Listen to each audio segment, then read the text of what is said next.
گزشتہ ہفتے میں کسان مددگار ہیلپ لائن پر موصول ہونے والے 5 اہم سوالات۔ تل کی منافع بخش اقسام کون سی ہیں اور فی ایکڑ کتنا بیج لگتا ہے؟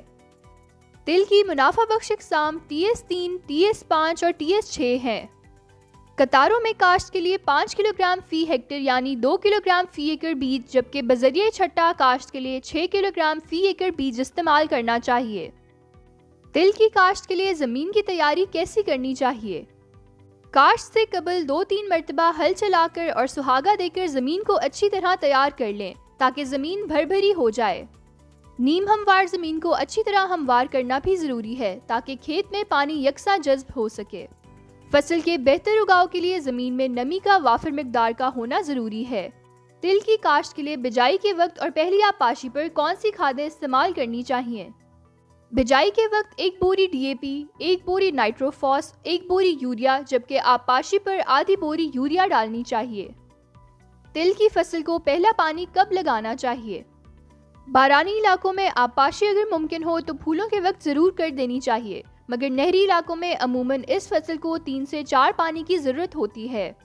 اگر بارش نہ ہو تو پہلا پانی اگاؤ سے 15 سے 20 دن کے بعد لگانا ضروری ہے۔ دھان کی پنیری کی منتقلی کب اور کیسے کرنی چاہیے؟ اگر زیادہ رقبے پر مونجی لگانا ہو تو پنیری ہفتہ 10 دن کے وقفے سے قسطوں میں کاشت کریں تاکہ منتقلی کے وقت کدو کے طریقے سے تیار کردہ پنیری کی عمر 25 سے 35 دن سے زیادہ نہ ہو۔ یاد رہے کہ کسان باسمتی کی پنیری کی عمر بوقت منتقلی 25 دن سے زیادہ نہیں ہونی چاہیے۔ خشک طریقہ اور راب کے طریقے سے تیار کردہ پنیری کی عمر 45 دن سے زیادہ نہیں ہونی چاہیے۔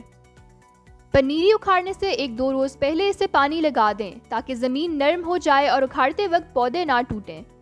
لاب اکھاڑتے وقت جھلسے ہوئے بکائنی یا سنڈی سے متاثرہ پودے تلف کر دیں۔ پودوں اور قطاروں کا باہمی فاصلہ 9 انچ رکھیں اور ہر سوراخ میں 2 پودے لگائیں۔ اس طرح فی ایکڑ سوراخوں کی تعداد تقریباً 80,000 سے 1,60,000 ہوگی۔